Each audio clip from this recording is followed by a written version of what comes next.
Hi everyone, welcome back to the Nutrition Doctor Mythbuster series, where we're looking at some of the popular health and nutrition trends and seeing whether they are actually something we should be incorporating into our lifestyles or whether or not we should just be busting some of these myths.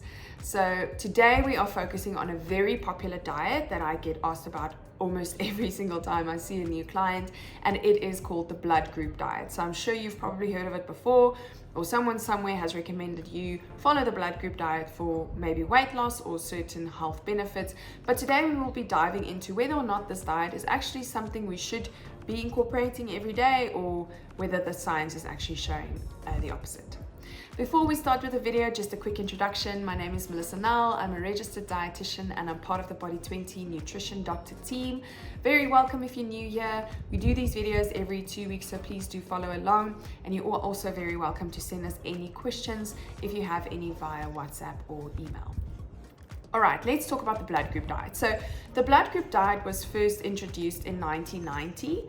So it has been around for a while and it has been very popular. And it's basically suggesting that people with different blood groups should actually be following different diets. So the different blood groups, remember, are A, blood group B, AB, and O, right? So typically blood group A should be following, for example, a vegetarian diet, and your blood group O should be on a high protein, low carb diet, and your blood group B should be a more varied and balanced diet, for example. And this is typically what the blood group diet is really promoting.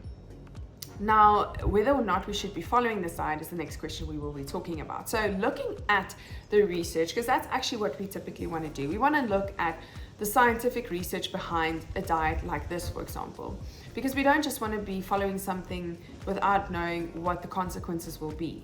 Now, the main reason why we don't just say, yeah, sure, just follow the blood group diet is because certain of these recommendations typically lead to restrictions and also maybe omissions of certain food groups, like for example the O blood group that should be on a low carb, high protein diet might lead to certain deficiencies if it's not done correctly, and it might just be unnecessary. So if we actually go and look at whether or not this blood group diet that has been around for almost 30 years or more than 30 years, whether or not it is actually beneficial, we see that there isn't a lot of research showing or backing its validity. A lot of the research is lacking. Most of the research actually shows that it doesn't really have any benefits when it comes to weight loss or health outcomes. And if there were any benefits to these, maybe weight loss or health outcomes, it most probably is just because people made a change in their maybe already unhealthy diet or lifestyle and just added in and incorporated a few more healthier foods. Because generally, the blood group diet is still advocating healthier foods. It's not going to advocate for you to have takeaways and processed foods, of course.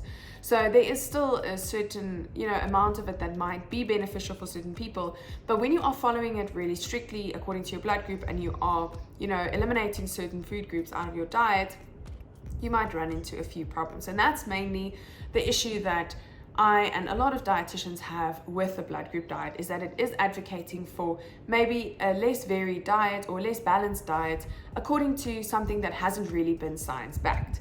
So it is definitely a myth that we can bust, that the blood group diet is a diet that you should be following if you are wanting to lose weight.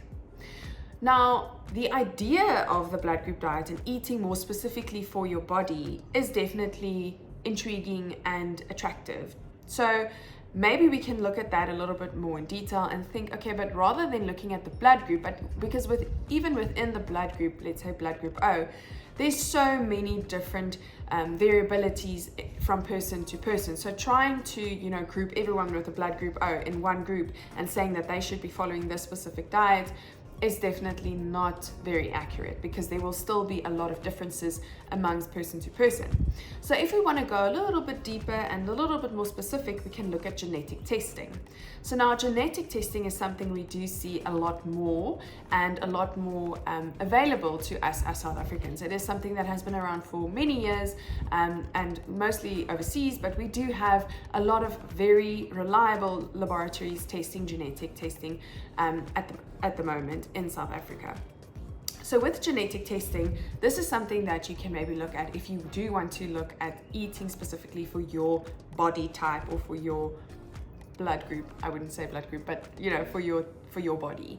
So the genetic testing really goes a little bit more into detail, looking at the specific genetic mutations in your body, which may lead to you metabolizing and utilizing nutrients differently. However, with the genetic testing, it will never actually recommend that you omit or eliminate a food group completely. It is still based on having a variety and a balance in your diet, but it might recommend you maybe just make sure that you are incorporating certain nutrients a little bit more of, maybe because you have a deficiency in that or a tendency to have a deficiency in that, but it generally won't really promote following a restrictive diet that has only this and not that. And that's the rule of thumb in general with when it comes to diet and lifestyle and losing weight and keeping it off, is that we want to have something that's sustainable, something that we can follow in the long term. So as soon as it comes down to something very restrictive and very difficult to follow, it's only a very small handful of people that might be able to do that for the rest of their lives.